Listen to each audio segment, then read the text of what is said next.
Hi friends, இப்போ நம்ம சக்திவேல் பார்க்க போகிற சக்திவேலில் இவ்வளோ கொடூரமாக யாராலையும் கதையை கொண்டு போக முடியாதுங்கிற அளவுக்கு கொண்டு போகிறாங்க. அதாவது நம்ம சக்தி நம்ம வேலனை பற்றி கொஞ்சமாக புரிஞ்சுக்கிட்டு அவங்க இறங்கி வர டைமில் இப்படி அவங்கள பிரித்து வச்சு சோதிக்கிறீங்களே அப்படிங்கிற மாதிரி இருக்குது. பார்க்குற ஆடியன்ஸுக்குலாம் வெறுப்பாக இருக்கும்ல, ஏன் இப்படி பண்ணுறீங்க அப்படிங்கிற மாதிரி இருக்குது.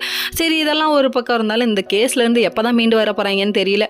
மீனால் ஒரு பக்கம் வந்துட்டு நம்ம அதாவது யாருக்கு நம்ம சேரனுக்கு சட்டை பட்டன்லாம் கரெக்ட் பண்ணி விட்றாங்க. என்னங்க ஆச்சு அப்படின்னு சொல்கிறாங்க. புருஷன் கஷ்டத்தில் இருக்கும்போது பொண்டாட்டி வந்து உதவி செய்கிறதுல தப்பு இல்லை, ஆனால் நீ என் மேலே கோவத்தில் இருந்தேன்னு சொல்லிட்டு ஒரு முறுக்குறாரு. முறுக்கணும்னு அப்போ தான் சொல்கிறாங்க, என்னதான் கோவமாக இருந்தாலும் இது ஏன் வீடாச்சு, நான் எப்படி விட்டு கொடுப்பேன்னு சொல்கிறாங்க. நீங்கள்லாம் கஷ்டத்தில் இருக்கும்போது நான் மட்டும் சந்தோஷமாக இருப்பேனா அப்படின்னு சொல்கிறாங்க. சொன்னதுக்கப்புறம் இவங்க சரின்னு சொல்லிட்டு ஒரு பக்கமாக இவங்க எல்லாருமே சேர்ந்து கோர்ட்டு கிளம்பி வராங்க.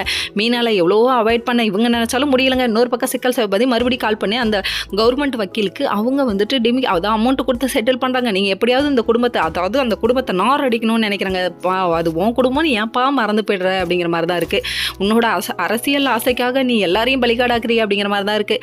இது சரி, இப்போ முக்கால்வாசி பேர் இப்படி தாங்க இருக்காங்க. அவங்கவுங்களோட ஆசைக்காக மித்தவங்களை பலிகாடாக்குறாங்க. ஏன்னா செல்ஃபிஸ் உலகம் அப்பா இது அப்படிங்கிற மாதிரி தான் இருக்குது. அதுக்கப்புறம் சரின்னு சொல்லிட்டு நம்ம சக்தி ஒரு பக்கம் வந்துட்டு ஃபீல் பண்ணிருக்காங்க. சக்தி வச்சு தான் இழுத்து நாரடிக்கணும்னு அவங்க ஒரு பக்கம் நினைக்கிறாங்க. கோர்ட்டில் வாதாடுறாங்க, கேஸ் வந்துடுச்சு.